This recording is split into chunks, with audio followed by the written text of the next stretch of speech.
Кейде адамның бүкіл тағдырын өзгерту үшін бір-ақ күн жеткілікті болады.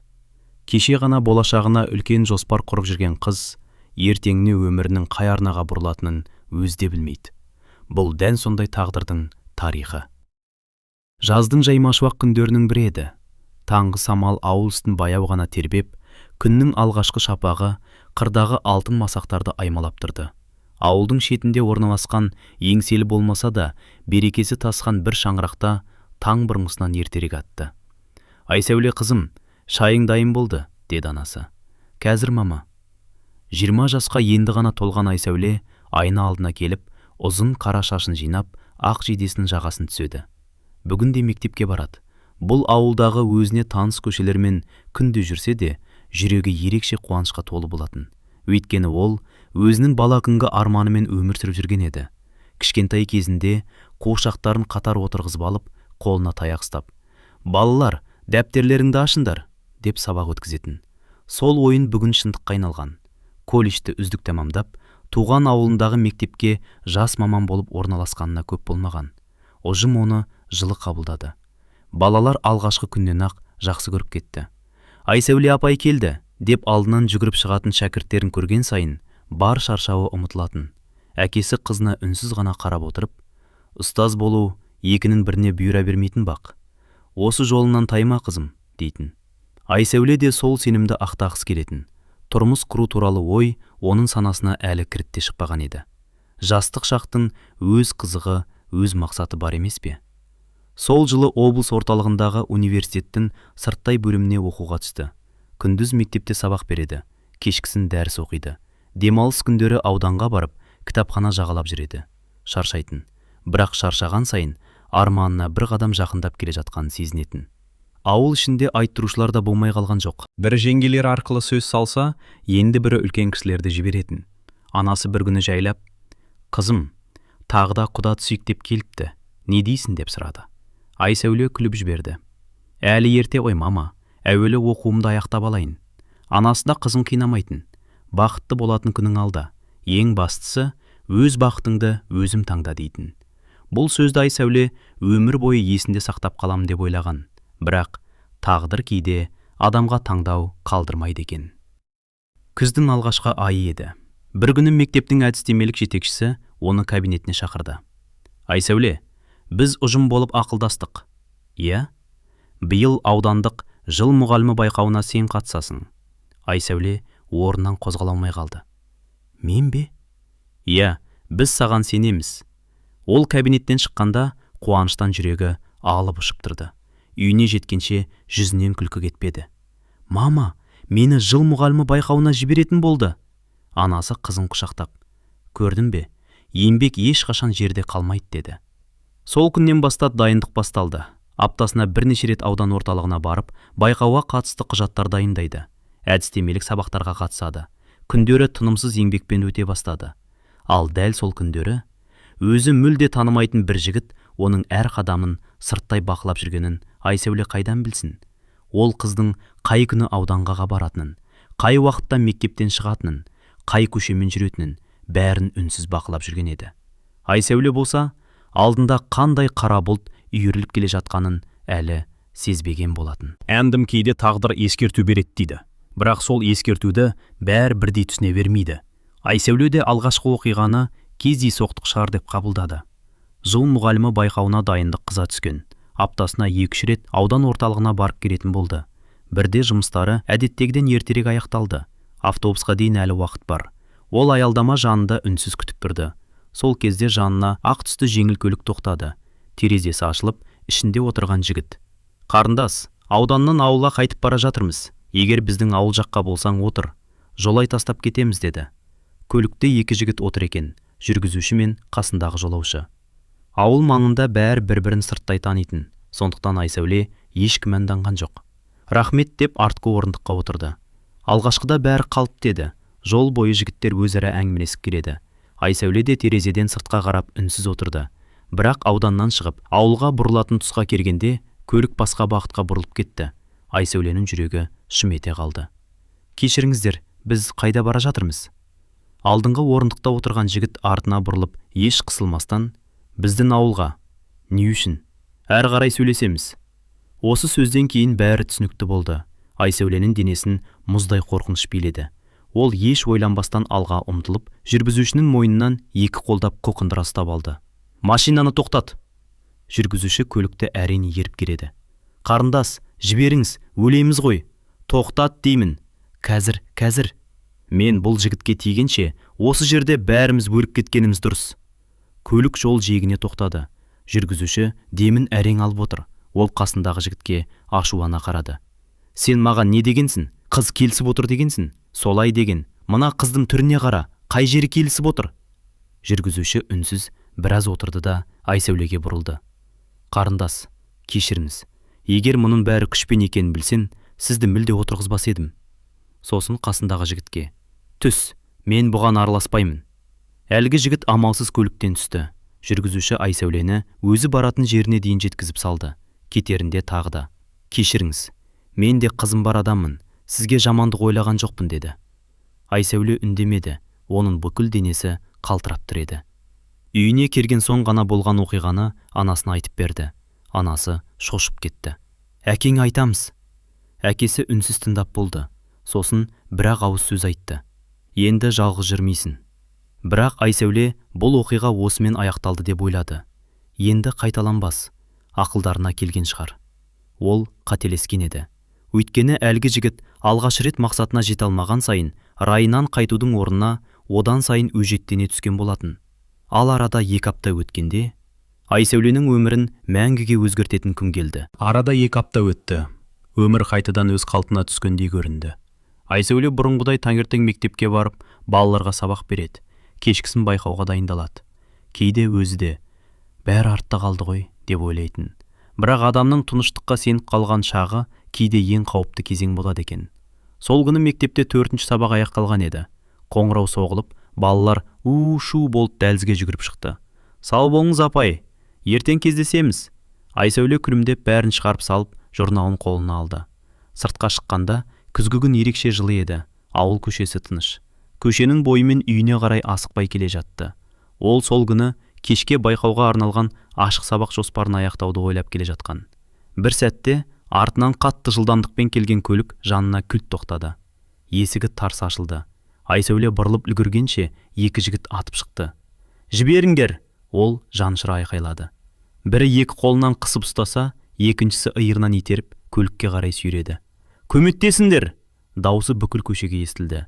Жақын маңдағы 2 әйел жалт қарады. Бір қария орнынан тұра берген. Бірақ бәрі көзді ашып жұмғанша болды. Айсәуле көліктің есігінен ұстап, бар күшімен қарсыласты. Мен бармаймын! Жіберіңдер! Анашым! Сол бір анашым деген жан дауысы кейін көп адамның есінде қалып қойды.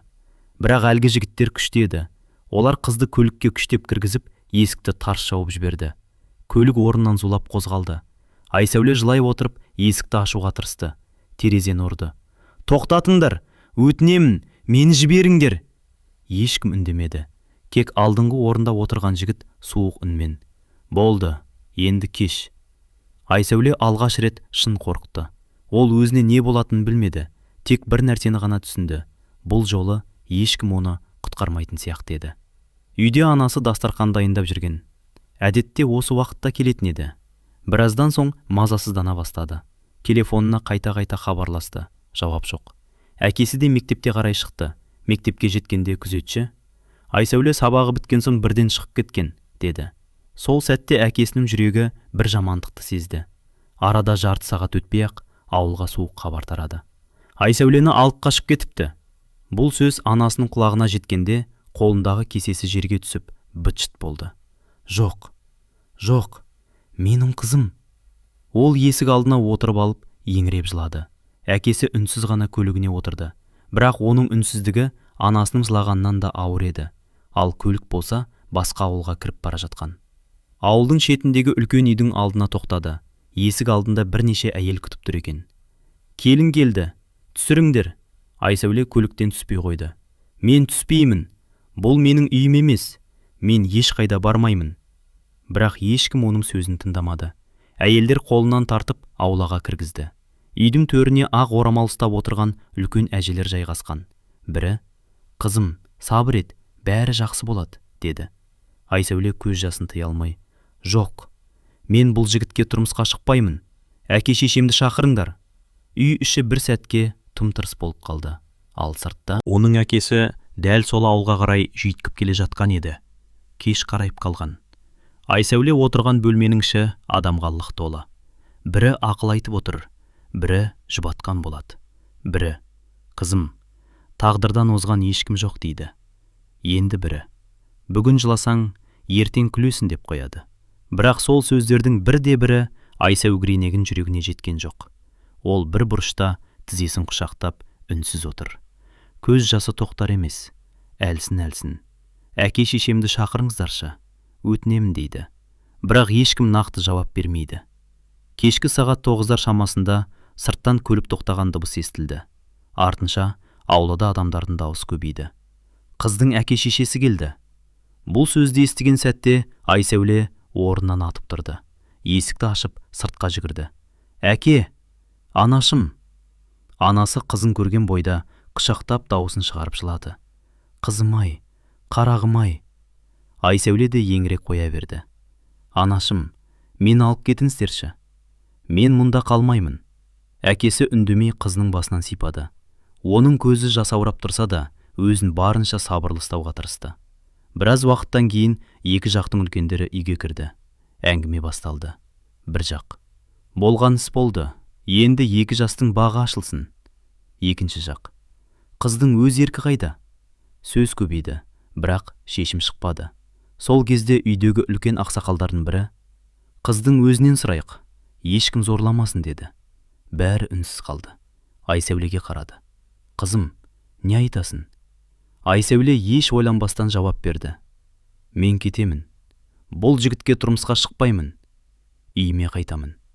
Осы сөзден кейін анасы: «Жүр қызым, кеттік». Дәл сол сәтте үй ішіндегі кейбір үлкен әйелдер: «Ертең ел не дейді? Қыз барғаған жерінен қайтып келді» дейді. «Қыздың жолын жаппаңдар, ойланыңдар» деген сөздерді айта бастады. Айсәуле олардың еш қайсысына қараған жоқ. Ол тек әкесінің жүзіне қарап тұрды. Әкесі үнсіз еді. Өмірінде алғаш рет сондай шарасыз күйде отырғанын қызы анық сезді. Сыртқа шыққанда түн қоюланып кеткен. Ауыл көшесінде самал жел ғана есіп тұр. Әкесі көліктің есігін ашып қойды. «Отыр қызым». Айсәуле анасымен бірге көлікке отыра бергенде, кенет анасының дірілдеген дауысы естілді. «Қызым, сен ертең бақытсыз болып қалмайсың ба?» Бұл сөз ана жүрегінің қорқынышынан туған еді. Айсәуле үнсіз қалды. Себебі ол да дәл осы сұрақтан қорқырқатын. «Егер бүгін кетсем, ертең мені ешкім алмай қоя ма? Әке-шешемді жұрт сөге ме? Мен үшін олар ұялып қала ма?» Ол кезде қоғамның сөзі көптеген отбасылар үшін өте ауыр болатын. Осы ойлар жас қыздың санасын астан-кестен етті. Бірнеше минут үнсіздік орнады. Сосын Айсәуле жайлап көліктен түсті. Әкесі таңырқап қарап қалды. «Қызым?» Айсәуле көз жасын сүртіп: «Әке, кешіріңіз. Мен сіздерді елдің сөзіне қалдырғым келмейді. Егер тағдырым осы болса, шыдаймын». Осы сөзді айтқанда оның үні сынып кетті. Анасы қайтадан құшақтап жылады. Ал әкесі басын төмен түсірді. Өйткені ол дән сол сәтте қызын емес, қызының арманын жоғалтып алғанын сезді. Сол түні Айсәуле алғаш рет өзін жалғыз сезінді. Ол ертеңнен бастап өмірінің мүлде басқа арнаға бұрылатынын әлі толық түсінбеген еді. Ал алдындағы күндер оның елестеткеннен де ауыр болатын. Кейде адамның өмірі бір күнде өзгереді, ал кейде сол өзгерістің ауырлығын адам ертеңінде ғана сезінеді. Айсәуле үшінде ең қиын сынақ дәл келесі таңнан басталды. Таң әлі атпаған. Сыртта тек иттердің анда-санда үргені ғана естіледі. Айсәуле көзін ашты. Бір сәтке өзінің қайда жатқанын ұмытып қалды. Төбеге қарап жатып, «Мен үйдемін бе?» деп ойлады. Бірақ келесі сәтте бәрі есіне түсті. Бұл өз үй емес. Бұл кеше ғана амалсыз келген бөтен шаңырақ. Жүрегі тағы да шым ете қалды. Сырттан егде әйелдің дауысы шықты. «Келін, тұрдың ба?» «Иә». «Ертерек шық, мал күтіп тұр». Айсәуле асығыс киініп сыртқа шықты. Аула қара көлеңке. Қолына шелек ұстатып сиыр сауға жіберді. Ол ауылдың қызы болғандықтан малдан қорықпайтын, Бірақ мұндай жауапкершілік оның мойнына бұрын ешқашан артылмаған еді. Сиыр сауылды, сүт сүзілді, ошаққа от жағылды, шай қойылды, үй ішін жинады, ыдыс жуылды, таңғы ас әзірленді. Бәрі оянғанша оның қолы бір сәтке де босамады. Бұл үйде адам аз емес екен. Қайын атасы өмірден ерте өтіп кеткен. Үйдің үлкені 70-ке таяған енесі. Одан кейін 40-тар шамасындағы қайнағасы, оның әйелі, үйленіп кеткен 3 қайын әпкесі, басқа қалада жұмыс істейтін кенже қайын сіңлісі. Сырттай қарасаң қарапайым қазақ отбасы. Бірақ сол үйдің ішінде бір ғана адам өзін бөтен сезініп жүрді. Ол Айсәуле еді. Күйеуі көп сөйлемейтін, таңертең кетеді, кешке келеді. Екеуінің арасында шынайы әңгіме де болған жоқ. Айсәуле оның жүзіне қарап: «Мені шынымен жақсы көрген үшін алып келді ме? Әлде біреудің айтқанымен ғана істеді ме?» деп талай ойланатын. Бірақ ол сұрақтардың жауабы ешқашан айтылмады. Күндер өте берді. Айсәуле күн сайын таңғы 5-те тұратын болды. Сиыр сауады, сүтті өңдейді, таңғы шайды әзірлейді, үйді жинайды. Түсте бақшаға шығады. 2 үлкен жер телімін арамшөптен тазартады, суарады. Кешке тағы да үйдің тірлігі. Осылайша күні аяқталады. Кейде кешке төсекке бас тиген бойда ұйықтап кететін. Бірақ ұйқысы тыныш емес. Түсінде үнемі ата-анасының үйін көретін, мектебін көретін, оқушыларын көретін, сосын шошып оянып кететін. Бір күні көрші апайлардың бірі енесіне: «Келініңіз өте еңбекқор екен», деді. «Таң атпай жүреді, қолы бос тұрғанын көрмейміз». Айсәуле мұны естіп іштей қуанып қалды. Мүмкін уақыт өте бәрі дұрысталар. Мүмкін мені осы үй қабылдар деп үміттенді. Бірақ дәл сол сәтте енесінің айтқан жауабы оның көңілін су сепкендей басты. «Істеуі керек. Келін деген сол үшін келеді». Айсәуле үндемеді. Бұл сөзді ешкім байқамаған шығар. Бірақ оның жүрегіне қадалғанын өзі ғана сезді. Апталар айларға айналды. Ол ешкімге қарсы сөз айтпады. Енесінің айтқанын орындады. Үйдің шаруасын істеді. Жымиып жүруге тырысты.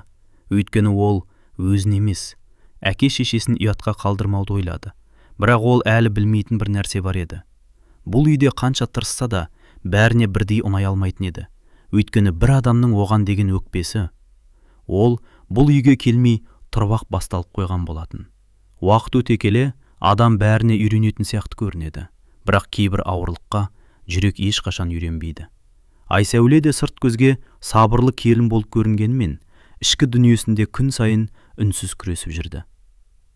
Күн сайынғы тіршілік бір сарында өтетін.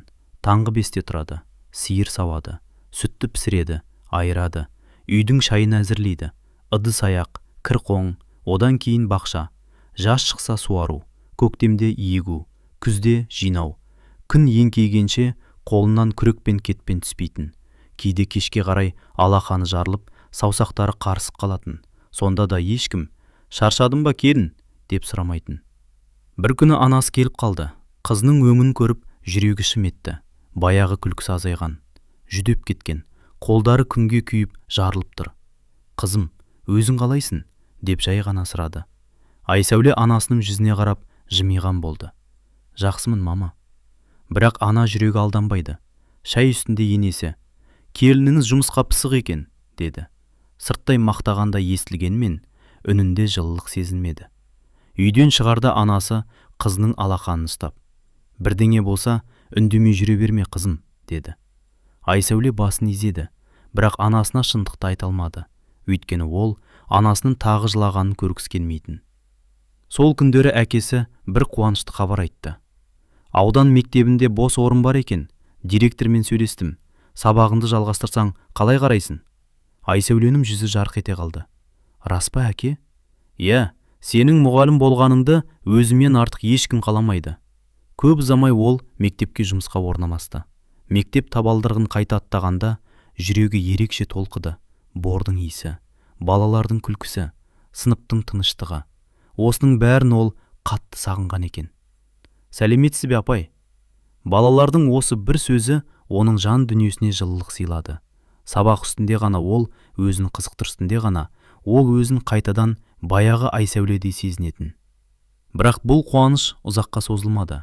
Мектеп директоры күйеуімен бұрыннан араз екен. Сол себепті бұл реніштің салқыны Айсәулеге де тиді. Директор оның сабағына қайта-қайта кіретін, ұсақ түйекке дейін сынайтын. Сабақ жоспарын дұрыс емес.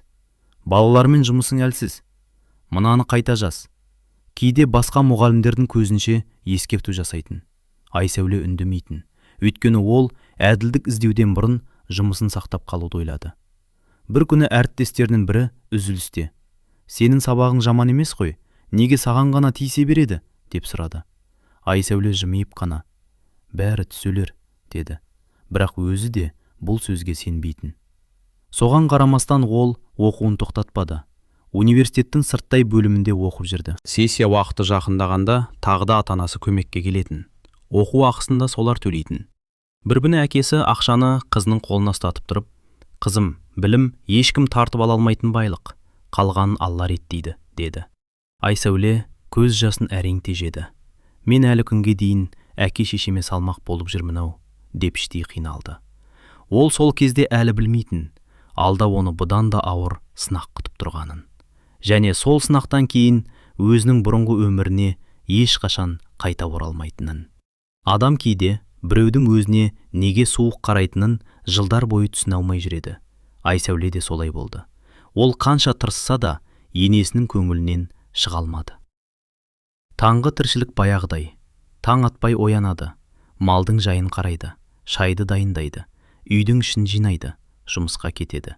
Мектептен келген соң тағы да үйдің тірлігі. Бір күні енесі: «Келін, ана бөлменің шаңын сүрттің бе?» деді. «Иә, мама». «Жақсы сүртпепсің». Айсәуле үндемей қайта сүртті. Ертеңінде: «Келін, нанды жұқа турамапсың». Келесі күні: «Шайды қою қайнатыпсың». Одан кейін: «Кірді дұрыс жаймапсың». Айсәуле бір күні санап көрді. Енесі бір күннің ішінде 10 шақты рет ескерту жасаған екен. Бірақ ол ешқашан қарсы жауап қатпады. «Үлкен кісі ғой, ақыл айтып жатқан шығар» деп өзін жұбататын. Үйдегі абысыны да сырттай жылы көрінгенімен көп жағдайда әңгімені басқаша жеткізетін. Бір күні Айсәуле бақшада жүрген. Кешке енесі: «Келін, сен мен туралы анаңа айтыпсың ба?» Айсәуле аң-таң болды. «Жоқ, онда ештеңе айтқан жоқпын». «Онда қайдан біледі?» «Білмеймін». Кейін білді. Өзі айтпаған сөздерді абысыны басқа мағынада жеткізіп жүрген екен. Содан бастап үй ішінде түсініспеушілік көбейе берді. Осындай күндердің бірінде Айсәуле күйеуіне: «Неге туыстарымен араласпайсыңдар?» деп сұрады. «Солай, бірақ үлкендер бір-бірімен араласып тұрғаны жақсы емес пе?» Күйеуі иығын ғана көтерді. Өздері біледі. Бұл сөз Айсәуленің көңіліне қонбады. Өйткені өз үйінде туыс деген ұғым ерекше болатын. Қуаныш та, қайғы да бірге бөлісілетін. Жаңа жыл қарсаңында ол тағы да ұсыныс айтты. «Биыл үлкен атаға барып қайтсақ қайтеді? Көптен бері араласпайды екенсіздер ғой». Енесі алғашында үндемеді, бірақ көп ойланып: «Барсақ, барайық» деді. Жаңа жылдың алғашқы күндерінің бірінде бәрі бірге жолға шықты. Үлкен ақсақал есіктен кіргендерін көргенде орнынан әрең тұрды. «Ей, айналайындар, келдіңдер ме?» Ол көзіне жас алды. Шай үстінде қария ұзақ үнсіз отырды. Сосын Айсәулеге қарап: «Қызым, осы шаңырақтың қайта араласуына сен себеп болыпсың. Алла разы болсын». Осын айтып, қария орнынан тұрып, келіннің қолынан сүйді. Үй іші үнсіз қалды. Айсәуле қатты ыңғайсызданды. «Ата, қойыңызшы». «Жоқ, қызым. Кейде бір адамның ақылы бүтін бір әулетті қайта табыстырады». Үйге қайтып келе жатқанда көліктің ішінде үнсіздік орнады. Айсәуле бәрі қуанып келе жатқан шығар деп ойлады. Бірақ үйге кіргеннен кейін енесінің қабағы бірден өзгеріп кетті. Ол ештеңе демеді. Тек бұрынғыдан да салқын тарта бастады. Қайнағасы үндемейтін болып кетті. Айсәуле ештеңені түсінбеді. «Мен бірдеңені дұрыс істемедім бе?» деп өз-өзінен сұрай берді. Ол кезде Айсәуле бір шындықты әлі білмейтін. Бұл үйде кейбір адамдар оның еңбекқорлығын емес, басқалардың оны құрметтегенін көтере алмай жүрген еді. Ал қызғаныш үнсіз басталғанымен салдары өте ауыр болатын. Қыс өтіп көктем келді. Табиғат жаңарғанымен Айсәуленің өмірінде өзгерген ештеңе жоқ еді. Баяғы тіршілік, баяғы үнсіздік, баяғы ауыр еңбек. Бірақ сол күндері оның жүрегінде кішкентай ғана үміт пайда болды. Дәрігердің қабылдауынан шыққан соң, қолындағы қағазға қайта-қайта қарап тұрды. Көзінен еріксіз жас ақты. Ол ана болатын еді. Бұл жаңалықты алғаш естіген анасы сәждеге жығылды. Аллаға шүкір. Аман есен босанса екен. Әкесі қызының маңдайынан сипап, «Қызым, бала Алланың аманаты. Өзімді күт» деді. Айсәуле де іштей қуанды. Мүмкін сәби дүниеге келсе, бәрі өзгерер. Мүмкін осы үйдің мейірімі оянар. Ол солай үміттенді. Алайда жүктілік оның жұмысында, үйдегі міндетінде жеңілдетпеді. Таңғы 5. Бұрынғыда ерте тұрады. Сиыр сауады, сүтті өңдейді. Үйдің шаруасын атқарады. Мектепке барады, сабақ береді. Кешке бақшаға шығады. 2 жер теліміндегі жұмысты жалғастырады. Кейде іші қатты тартылып ауырса да, аз қалды, бітіріп алайын деп өзін тоқтататын. Енесі болса, жүкті әйел ауру болмайды. Біз де туғанбыз. Жұмыс істей бер деп қысқа қайратын. Айсәуле үндемейтін. Университеттің кезекті сессиясы да келді. Жүктілігіне қарамастан оқуын тастағысы келмеді. Оқу ақысын тағы да ата-анасы төледі. Анасы сөмкесіне жолға азық-түлік салып жатып, «Қызым, ештеңені ойлама. Оқуыңды аяқта. Ертең өз аяғыңмен тұруыңа осы дипломың керек болады» деді. Бұл сөздің мәнін Айсәуле сол кезде толық түсінген жоқ. Бірақ жылдар өткенде анасының сол бір сөзі өмірін сақтап қалғандай көрінетін. Қызының қиналып жүргенін көрген әкесі тағы бір шешім қабылдады. Бір күні күйеу баласын шақырып алып, «Сендерге 3 гектар жерді берейін. Егін егіңдер, несібелерің артар. Алғашқы жұмыстарын менің жұмысшыларым істеп береді. Кейін өздерің жалғастырасыңдар» деді. Күйеу баласы үндемей келісті. Айсәуле әкесіне қарап, «Әке, осынша көмектесіп жатырсыз». «Ұяламын». Әкесі қызының сөзін бөліп жіберді. Әке баласына көмектескені үшін ұялмайды. «Сен тек аман бол». Айсәуле әкесінің қолын үнсіз қысты. Оның жүрегінде бір ауыр сезім тұрды. «Мен әлі күнге дейін әке шешемнің арқасында өмір сүріп келемін». Көктемнің соңы 3 гектар жерге алғашқы тұқым себілді. Әкесінің жіберген жұмысшылары жерді жыртып егіп берді. Айсәуле мектептен келе сала сол жерге баратын. Арам шөбін жылады, суарады, кеш батқанша еңбектенетін. Іші үлкейіп қалғанына қарамастан, ешкім «Демал келін» демеді.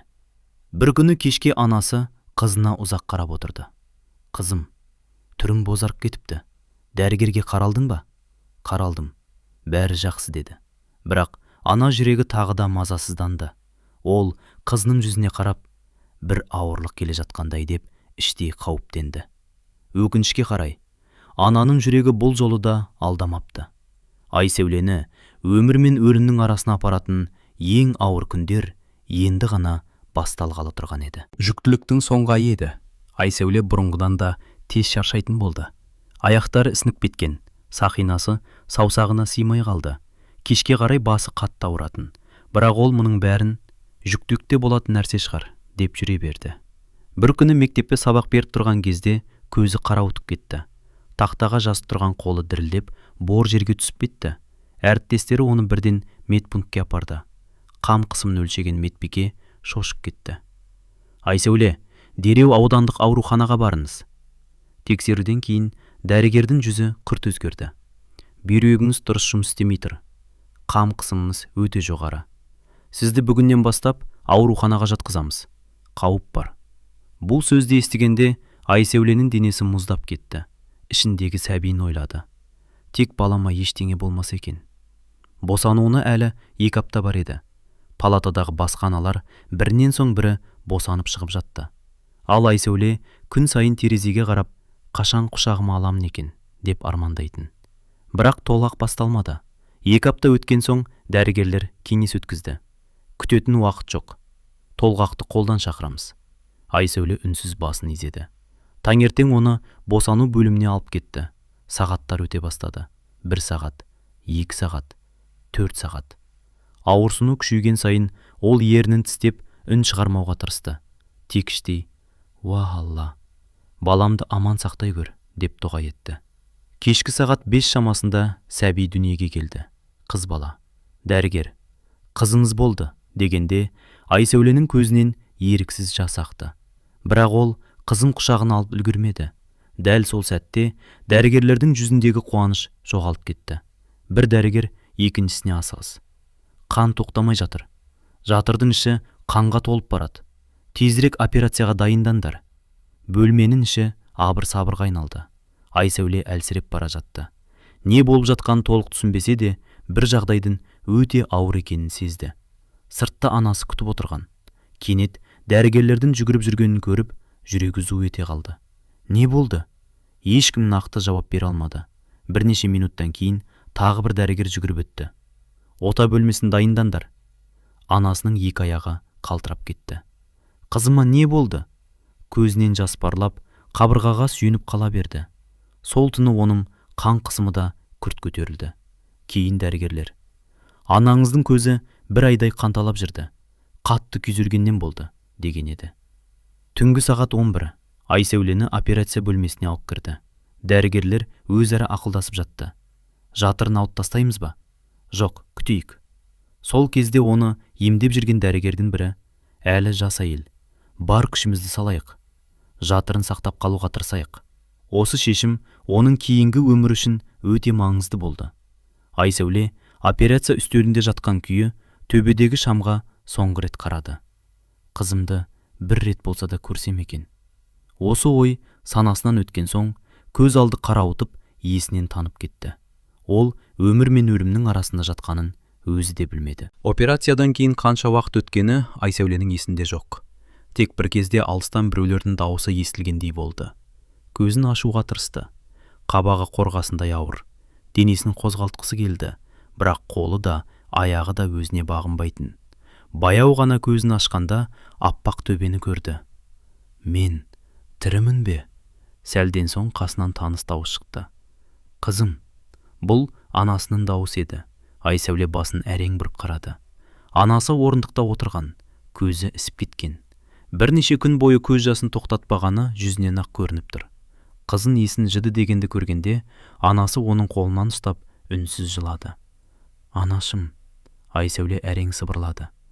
Қызым, Алла сені бізге қайта берді. Екеуінің де көзінен жас тоқтамады. Бірнеше минут үнсіз жатқан соң, Айсәуле кенет есіне бір нәрсе түсті. Балам, дауысы өте әлсіз шықты. Қызым қайда? Анасы қызының маңдайынан сипады. Аман, қызын аман, уайымдама. Айсәуле көзін жұмып, Аллаға іштей шүкіршілік айтты. Сол сәтте өз өмірін емес, сәбиінің амандығын ғана ойлады. Бірақ қызын бірден әкелген жоқ. Бір күн өтті, екінші күн өтті, үшінші күнде өтті. Айсәуле қайта-қайта: қызымды бір көрсемші, өтінемін деп сұрайтын.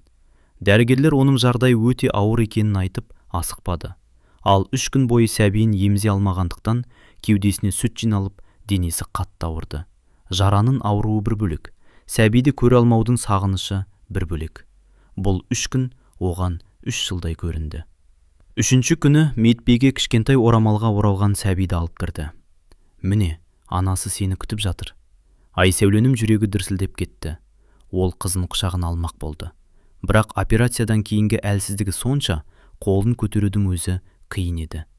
Медбике сәбиін жайлап кеудесіне қойды. Қыз кішкентай ғана алақанымен анасының халатына жабысты. Айсәуле еріксіз жылады. Қызым, амансың ба? Ол сәбидің маңдайынан сүйіп, ұзақ уақыт үнсіз жатты. Өмірінде бірінші рет өзін сондай бақытты әрі сондай әлсіз сезінді. Ауруханадан шығар күні дәрігерлер бірнеше рет ескертті. Бір ай бойы ауыр жұмыс істемейсіз, көп көтермейсіз, ағзаңызға тынығу керек, тігісіміз жаңа. Айсәуле басын изеді. Өзі де орнынан әрең тұрып жүрген, бірнеше қадам жүрсе, басы айналып кететін. Бірақ оны ең ауыр сөз ауруханада шығарып салатын күн айтты. Енесі құжаттарын реттеп жүріп. Паспорт қайда? Айсәуле аң-таң болып қалды. Білмеймін. Операцияға кірерде берген шығармын. Есімде жоқ. Енесінің қабағы бірден түйілді. Сонда, сондай маңызды құжатты жоғалтып алғанын қалай? Айсәуле үнсіз қалды. Ол жаңа ғана өлім аузынан қалғанын ешкім еске алмай тұрғандай көрінді. Бір сәтке көзін төмен түсіріп, үйіме кеткім келеді, әкем мен анамның қасына, деп іштей күбірледі. Бірақ ол үнін ешкім естіген жоқ. Ал дәрігердің «бір ай демалыңыз» деген сөзі, өкінішке қарай ол шаңырақтың табалдырығын аттаған соң небәрі 2 апта ғана сақталатын еді. Үйге оралған алғашқы күндері Айсәуле сәбинен көз алмайтын. Кішкентай ғана қызының әр қимылы оған өмірдің қайта сыйланғанын еске салатын. Кейде түн ішінде қызын құшағына қысып отырып, «Сен үшін тірі қалдым қызым», деп іштей сыбырлайтын. Операцияның тігісі әрі толық жазылмаған. Ұзақ тұрса, белі сырқырайды. Баспалдақпен көтерілсе, демі тарылады. Дегенмен дәрігердің «бір ай бойы тек демалыңыз, ауыр жұмысқа жоламаңыз» деген сөзі оның құлағынан кетпейтін. Алғашқы 2 аптада енесте үндемегендей болды. Айсәуле, мүмкін бәрі өзгерген шығар деп үміттенді. Бірақ бұл үміт ұзаққа созылмады. 15-ші күні таңертең енесі бөлмеге кірді. «Келін, енді тұрғаның жетер. Үйдің жұмысы жиналып қалды». Айсәуле аң-таң болып қалды. «Мама, дәрігер, 1 ай демалуымды айтқан еді». Енесі сөзін бөліп жіберді. «Дәрігердің айтқаны дәрігерге. Біз де босанғанбыз. 2 апта жетеді. Тұра бер». Айсәуле үнсіз қалды. Ол қарсыласса, тағы да дау шығатынын білді. Сол күннен бастап бәрі қайта басталды. Таңғы 5-тегі ояну, шай қою, сиыр сау, сүтті өңдеу, үй жинау, кір жуу, тамақ әзірлеу. Бұрынғы тіршілік өзгермеген, тек бір айырмашылығы бар еді. Бұл жолы оның қолында бесіктегі сәбиде болды.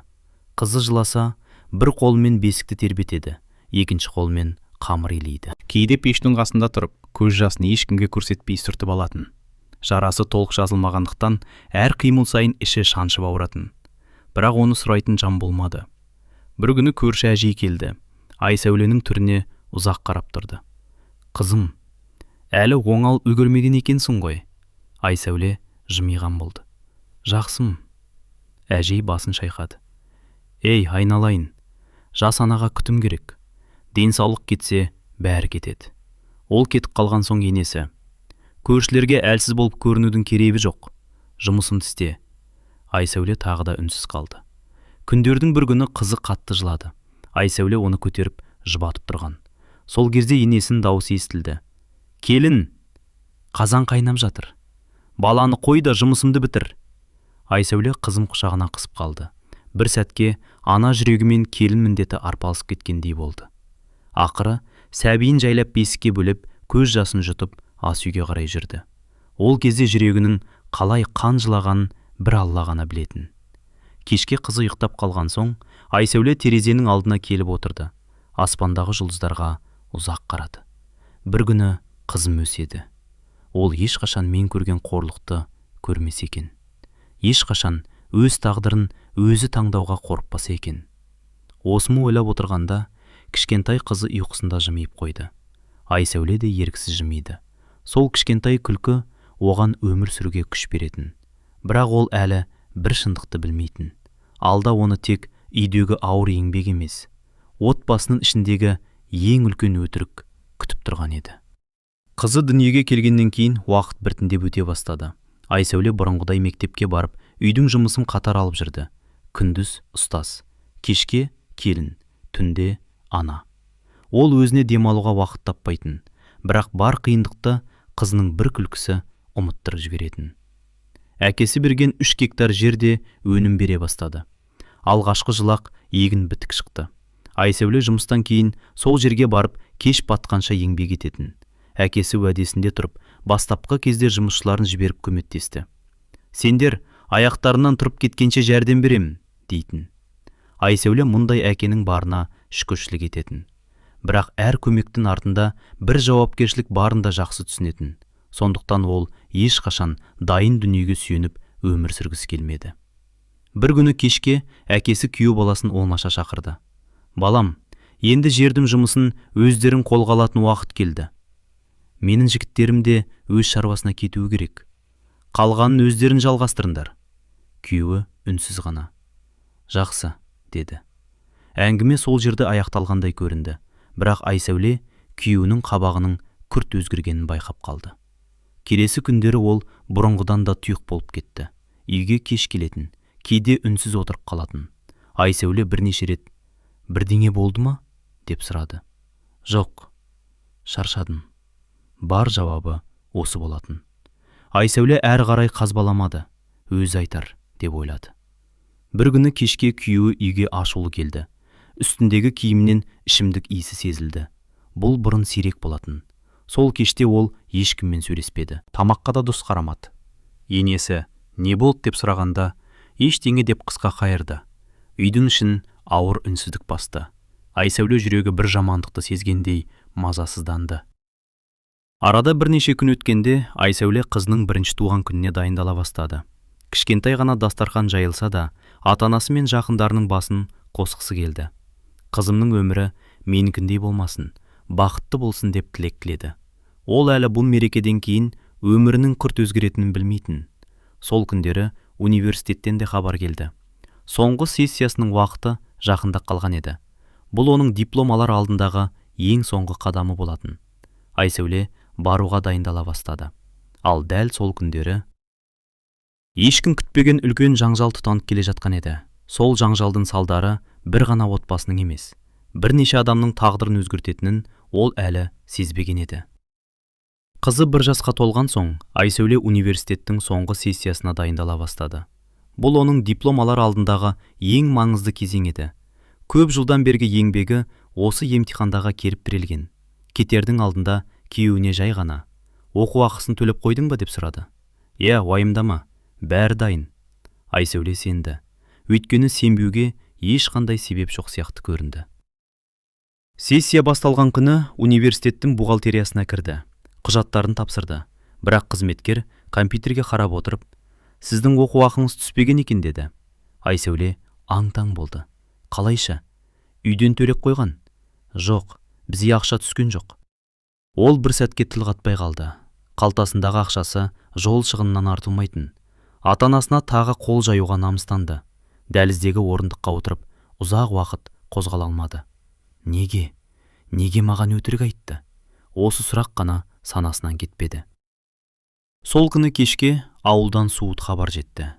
«Күйеуіңді сенің аға інілерің соғып кетіпті». Бұл хабарды естігенде Айсәуленің жүрегі тас төбесіне шықты. «Қалай? Менің бауырларым ондай емес қой». Ол бірден ауылға қайтуға қамданды. Жол бойы көзінен жас тоқтамады.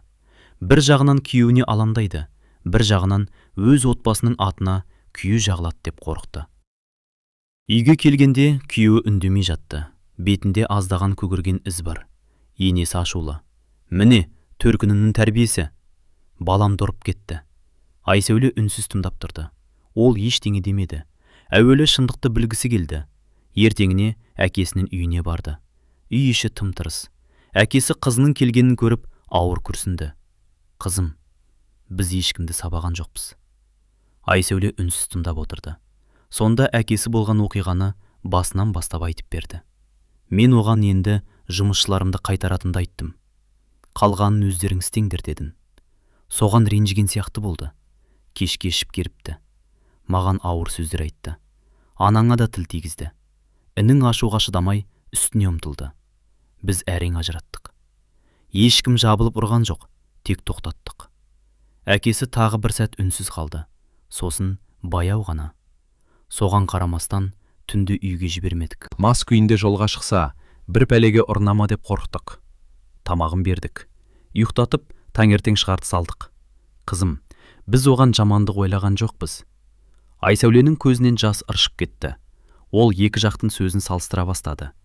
Күйеуінің айтқаны бір басқа, әкесінің айтқаны бір басқа. Бірақ әкесінің жүзіндегі реніште өтіріктің ізі жоқ еді. Сол сәтте оның жүрегінде бұрын соңды болмаған күмән пайда болды.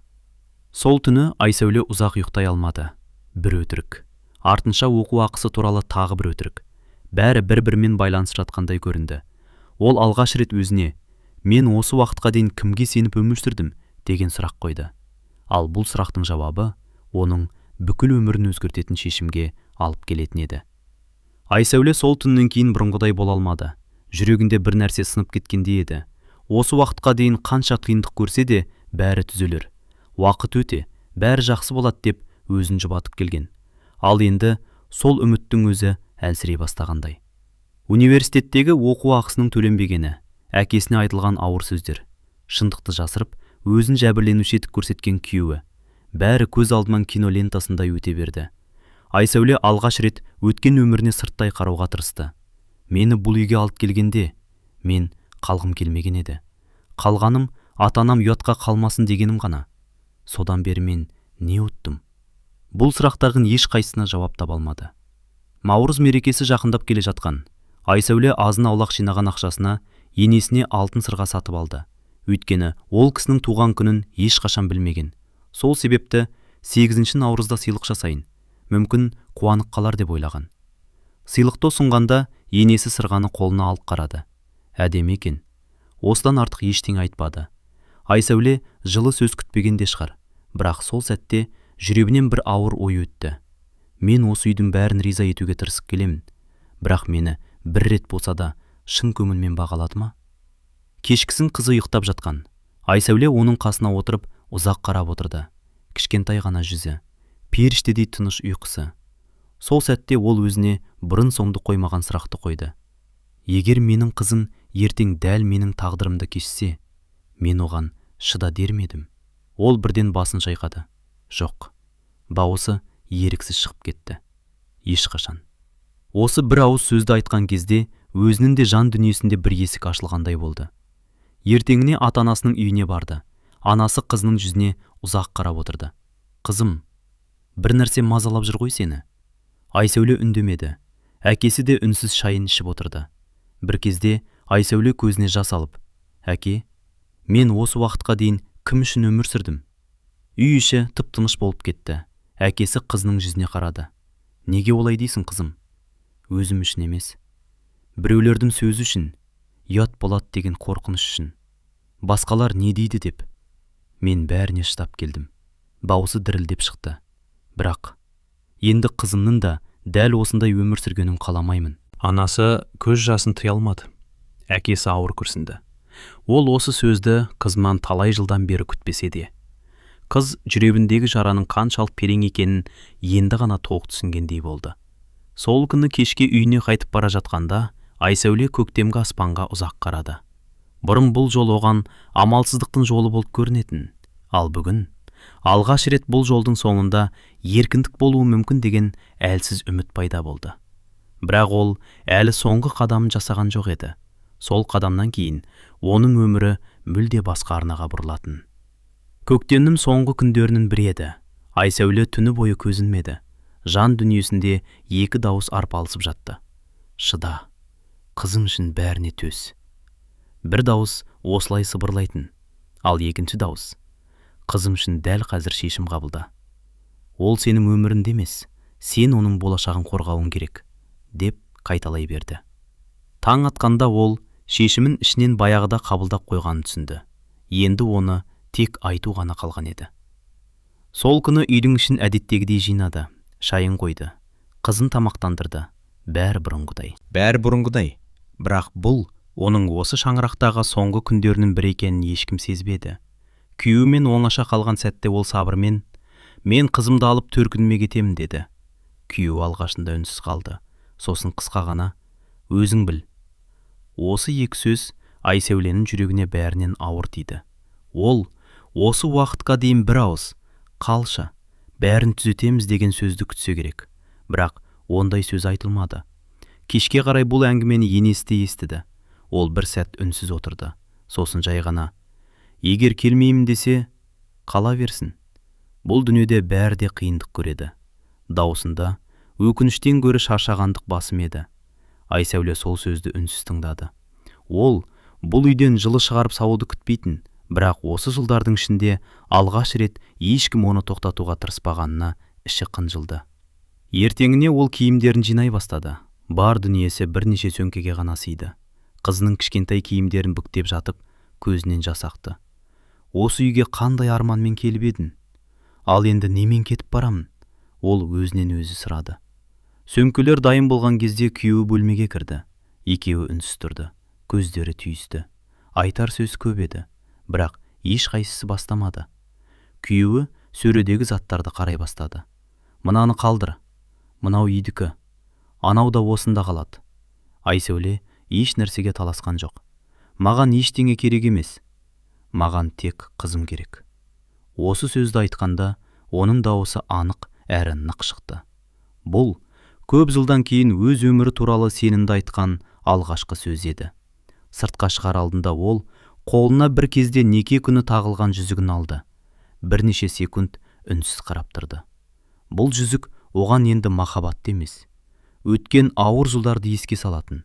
Ол жүзікті үстердің үстіне қоймақ болған, бірақ күйеуі үндеместен оны алып қалтасына салып қойды. Айсәуле ештеңе демеді. Жүзіктің енді ешқандай мәні қалмағанын түсінді. Үйдің табалдырығынан шыққанда артқа бір рет қана қарады. Осы шаңырақта ол күлкісінен айырылды. Денсаулығынан айырыла жаздады. Армандарының көбінен айырылды. Бірақ бір нәрсені сақтап қалды. Ол өз қызының болашағына деген үмітін. Айсәуле қызының қолынан қыса ұстап, ата-анасының үйіне қарай бет алды. Ал бірнеше күннен кейін ол тағы бір шындықты еститін еді. Сол шындық оның өткен өміріне мүлде басқа көзбен қарауына себеп болатын. Төркініне оралған алғашқы күндер Айсәуле үшін бір түрлі өтті. Жан дүниесі тынышталғандай болғанымен, жүрегіндегі жара әлі жазылмаған еді. Түнде селк етіп оянып кететін. Түсінде өзін қайтадан сол үйде жүргендей сезінетін. Кейде қызының тыныс алғанын тыңдап отырып таңды қарсы алатын. Анасы қызына ешқашан неге шыдамадың деген жоқ. Керісінше күн сайын қызым, денсаулығыңды түзеп ал, қалғанын кейін ойлармыз дейтін. Әкесі де көп сөйлемейтін, бірақ немересін құшағына алып жүргенде жүзінен ерекше мейірім байқалатын. Айсәуле алғаш рет өзін қауіпсіз сезіне бастады. Бір күні ауылдың үлкен кісілерінің бірі әкесінің үйіне келді. Шай үстінде әңгіме арасында ол күрсініп, қызым, саған бір нәрсе айтуым керек. Бірақ мұны ерте ме, кеш пе бәрібір еститін едің. Айсәуле үнсіз тыңдады. Сен келін болып түскен күннен бастап, енең сен емес, басқа қызды келін қылғысы келген екен. Үй іші тып-тыныш болып кетті. Айсәуле алғашында түсінбей қалды. Сонда мені қаламаған ба? Ақсақал басын баяу изеді. Бұл әңгімені ауылдың үлкендері бұрыннан білетін. Бірақ ешкім саған айтуға батпады. Айсәуленің жүрегі шімете қалды. Сол сәтте көп нәрсе өз орнына түскендей болды. Неге енесі қанша тырысса да бір жыл сөз айтпады? Неге жасаған еңбегі ешқашан бағаланбады? Неге әр ісінен мін іздеді? Ол осы сұрақтардың жауабын енді ғана түсінді. Бірнеше күннен кейін тағы бір құжат мәселесі шықты. Әкесі қызын ертіп, тиісті мекемелерге барды. Құжаттарды тексеріп отырған қызметкер, некеңіз мемлекеттік тіркеуден өтпеген екен, деді. Айсәуле аң-таң болып қалды. Қалай? Бізде той болды, неке қиылды. Қызметкер түсіндірді. Діни неке болған шығар. Бірақ ресми тіркеу жоқ. Құжат бойынша сіздер ерлі зайыпты болып саналмайсыздар. Айсәуле үнсіз отырып қалды. Жылдар бойы отбасым деп келген өмірінің заң жүзінде мүлде басқа екеніне сене алмады. Тағы бір құжатты қараған қызметкер. Бірақ қызымыздың әкесі ретінде тану рәсімі жасалған екен. Сондықтан әкелік туралы мәлімет бар. Айсәуле басын изеді. Ең болмаса қызының құқығы сақталғанына шүкір деді. Бірақ өзі үшін ешқандай жеңілдік, ешқандай мемлекеттік көмек қарастырылмаған білгенде жүрегі тағы ауырды. Сол күні кешке әкесі ауладағы орындықта үнсіз отырды. Айсәуле қасына келіп жайғасты. Әке, мен сіздерге көп қиындық әкелдім. Әкесі қызының сөзін аяқтатпады. Жоқ қызым, қиындықты сен әкелген жоқсың. Сен сол қиындықтың ішінен аман шықтың. Біз соған ғана шүкір етеміз. Айсәуле әкесінің иығына басын қойып ұзақ жылады. Бұл жолы өкініштен емес. Жүрегіндегі ауыр жүктің бір бөлігі түскендей болғандықтан жылады. Бірақ оның өміріндегі жаңа сынақтар әлі аяқталмаған еді. Енді ол жалғызбасты ана ретінде өзін де, қызын да өмірге қайта бейімдеу керек болатын. Айсәуле ата-анасының үйінде біраз уақыт бойы үнсіз өмір сүрді. Жан жарасы бірден жазылған жоқ. Кейде таңертең оянғанда бәрі түс сияқты көрінетін. Бірақ қызының ана деп бұлдырлаған дауысы оны қайтадан шындыққа оралтатын. Енді ол бұрынғыдай тек өзі үшін емес, қызы үшін өмір сүретінін анық сезінді. Бір күні анасы қызының жанына келіп отырды. Қызым, енді алдағы өміріңді ойлау керек. Жассың, білімің бар. Ең бастысы сағыңсынбасын. Айсәуле анасының қолын ұстап, анашым, мен енді ешкімге масыл болғым келмейді. Өз еңбегіммен өмір сүргім келеді. Анасы жымиып, біз де соны қалаймыз қызым, деді. Арада бірнеше апта өткен соң Айсәуле жұмыс іздей бастады. Бірақ туған ауылда өсек көбейіп кеткен еді. Бірі, күйеуінен кетіп қалыпты. Екіншісі, өзі кінәлі шығар. Үшіншісі, әйел адам бәріне шыдау керек қой. Осындай сөздер оның құлағына жиі жететін. Ал ешкім, ол не көрді, неге бұлай болды, деп сұрамады. Айсәуле алғашында бұл сөздерге қатты қиналатын. Кейін түсінді. Адамдардың бәріне бірдей шындықты дәлелдеу мүмкін емес. Кейде үндемеу ең дұрыс жауап. Бір күні кешке әкесіне, әке, мен басқа қалаға барып жұмыс істесем деймін, деді. Үй іші бір сәтке үнсіз қалды. Анасының көзіне жас келді. Қызың ше? Айсәуле төмен қарады. Біраз уақыт сіздерге қалдырғым келеді. Мен өзімді де, өмірімді де қайта жинап алуым керек. Қазір менің жан дүнием қатты шаршады. Бұл сөздерді айту оған өте ауыр болды. Өйткені ол қызынан бір күнге де айырылғысы келмейтін. Бірақ сол кезде қызына ең қажет нәрсе тыныш орта екенін түсінді. Әкесі ұзақ үнсіз отырды. Сосын қызының иығына қолын қойды. Бар қызым, уайымдама. Немереміз бізге аманат. Сен тек өзіңді жоғалтып алма. Айсәуле көз жасын тыя алмады. Ол дәл сол сәтте ата-анасының махаббаты қандай үлкен күш екенін тағы бір рет сезінді. Көп ұзамай Айсәуле басқа қалаға жол тартты. Қолында бір ғана сөмке, жүрегінде мыңдаған ой. Пойыз терезесінен алыстап бара жатқан ауылына ұзақ қарады. Сол ауылда оның жастығы қалды, армандары қалды, көз жасы қалды. Бірақ ол бір маңызды нәрсені өзімен бірге алып бара жатты. Ол сынбаған рухы. Жаңа қалада бәрім қайтадан нөлден бастау оңай болған жоқ. Жатақхана, жаңа жұмыс, бейтаныс адамдар, бейтаныс көше. Кейбір кештерде қызының суретін құшағына қысып жылайтын. Аз ғана шыда қызым, анам саған міндетті түрде оралады, деп сыбырлайтын. Әр тапқан теңгесінің бір бөлігін ата-анасына жіберіп отырды. Қызынан алыста жүрсе де, жүрегі әр қашан оның жанында еді. Уақыт өте келе Айсәуле қайтадан өзіне деген сенімділікті таба бастады. Ол енді өткен өміріне өкінішпен емес, сабақ ретінде қарайтын болды. Бірақ өткен өмір әлі де оны толық жібермеген еді. Бір күні күтпеген жерден алдынан бұрынғы күйеуі шықты. Оның не үшін келгенін Айсәуле әлі білмейтін. Жаңа қаладағы өмір біртіндеп өз арнасына түсті. Айсәуле жұмысын адал атқарды. Кешке ата-анасына телефон шалып, қызының дауысын еститін. Анашым, қашан келесің? Қызының балалық үні жүрегін елжірететін. Жақында қызым. Анам міндетті түрде келеді. Телефонды қойған соң, жастығын құшақтап үнсіз жылайтын күндері де аз болған жоқ. Бірақ ол кері қайтуды еш қашан ойлаған жоқ. Өйткені оның өмірінде енді бір ғана мақсат бар еді. Қызын ешкімге жалтақтамай өсіру. Бір күні жұмыстан шығып келе жатқанда артынан біреу, Айсәуле, деп жай ғана дауыстады. Ол тоқтап артына бұрылды. Қарсы алдында бұрынғы күйеуі тұр екен. Бір сәтке уақыт тоқтап қалғандай болды. Екеуі де үнсіз. Жылдар бұрын бірге тұрған адамдарға тән жақындық жоқ. Тек өткен өмірдің ауыр естелігі ғана бар. Қалайсың? Деді ол ақан. Жақсымын. Сенше? Жүріп жатыр. Әңгіме осымен үзіліп қалды.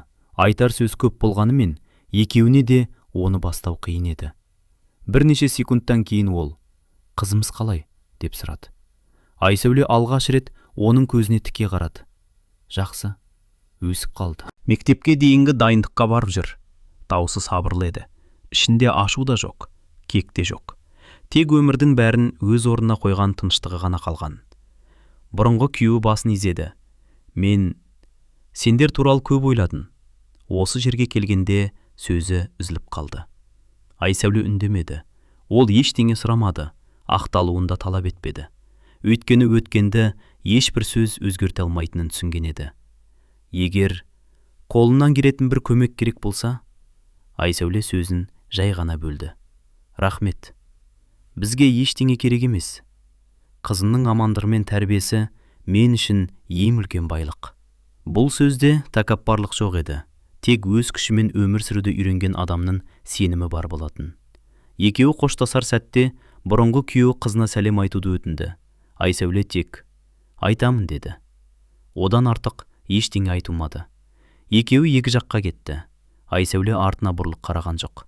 Өйткені оның өмірі өткенге емес, алға қарай жылжып бара жатқан. Жылдар өте келе ол тағы бір хабар естіді. Бұрынғы күйеуі басқа отбасын құрған екен. Бұл жаңалықты естігенде Айсәуле үнсіз ғана: Алла әркімге өз бақыты мен тыныштығын нәсіп етсін деді. Оның жүрегінде қызғаныш та болған жоқ, өкініш те қалмаған еді. Тек өмірден алған үлкен сабақ қана қалды. Ал өзі екінші рет тұрмыс құрмады. Бұл біреуге өкпелегеннен емес, өзінің таңдауы еді. Бар мейірімін қызының тәрбиесіне арнады. Қыз да есейе келе әкесі туралы сұрақты сирек қоятын болды. Уақыт өте келе ол әкесін іздемейтін дәрежеге жетті. Өйткені қыз баланың жүрегіндегі әке орнын атасы мен әжесінің мейірімі, анасының махаббаты толтыра білді. Кейде Айсәуле өткен өмірін еске алатын, бірақ енді көз жасымен емес, керең оймен. Егер сол бір күні қорқынышқа емес, өз жүрегіне құлақ асқанда, өмір басқаша болар ма еді? Бұл сұрақтың жауабын ешкім білмейді, бірақ ол бір нәрсені анық білді. Адамның тағдыры өткенімен өлшенбейді. Ол қандай сынақтан кейін қайта тұрғанмен өлшенеді. Бұл жай ғана бір әйелдің тағдыры емес. Бұл үнсіз жылаған мыңдаған ананың тағдыры. Айсәуле жылдар өткен соң бір сұхбатында: мен ешкімді жек көріп кеткен жоқпын деген екен. Тек бір нәрсені түсіндім: адамды зорлықпен бақытты ету мүмкін емес. Бұл сөздің астарында тұтас бір өмір жатыр. Ол өз тағдырын өзгерте алмады, бірақ қызының тағдырын өзгертуге бар күшін салды. Қызы жеткен сайын оған бір ғана нәрсені қайта-қайта айтып өсірді: қызым, өмірлік жарынды ешқашан қорқынышпен таңдама. Елдің сөзінен қорқып өмір сүрме. Өзіңді сыйлаған адамды ғана сыйла. Алла адамға жүрек берген.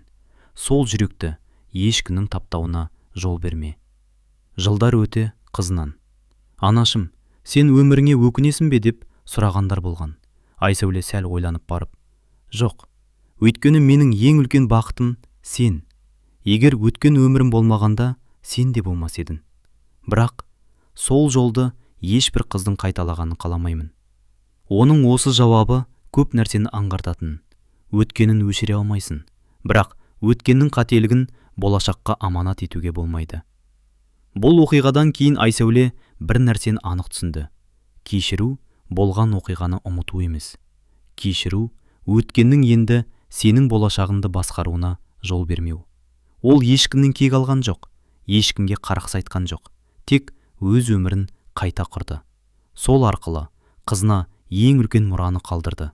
Ол мұра еркін таңдау құқығы еді. Құрметті тыңдарман, егер бұл оқиға сіздің жүрегіңізге жетсе, бір ғана өтінішіміз бар: ешқашан біреудің тағдырын сыртынан қарап бағаламаңыз. Күліп жүрген адамның ішінде қанша мұң жатқанын, үндемей жүрген адамның қандай сынақтан өткенін біз әрдайым біле бермейміз.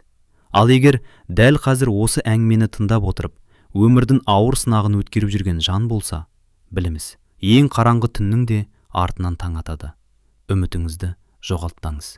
Өйткені адамды құлататын сынақ емес, сынақтан кейін қайта тұрудан бас тартуы. Алла әр шаңыраққа тыныштық, өзара сыйластық пен мейірім нәсіп етсін. Ешбір қыз баланың тағдыры зорлықпен шешілмесін. Ешбір ана баласының көз жасын көрмесін. Амин. Егер бұл әңгіме сізге әсер етсе, бейнебаянға лайк басып, пікіріңізбен бөлісіңіз. Мүмкін сіздің бір пікіріңіз немесе осы әңгімені бір адамға жібергеніңіз біреуге үміт, біреуге күш, ал біреуге өмірін өзгертуге себеп болар. Арнамызға тіркеліп, қоңыраушаны қосуды ұмытпаңыз. Алла қаласа, келесі әсерлі оқиғада қайта қауышқанша аман сау болыңыздар.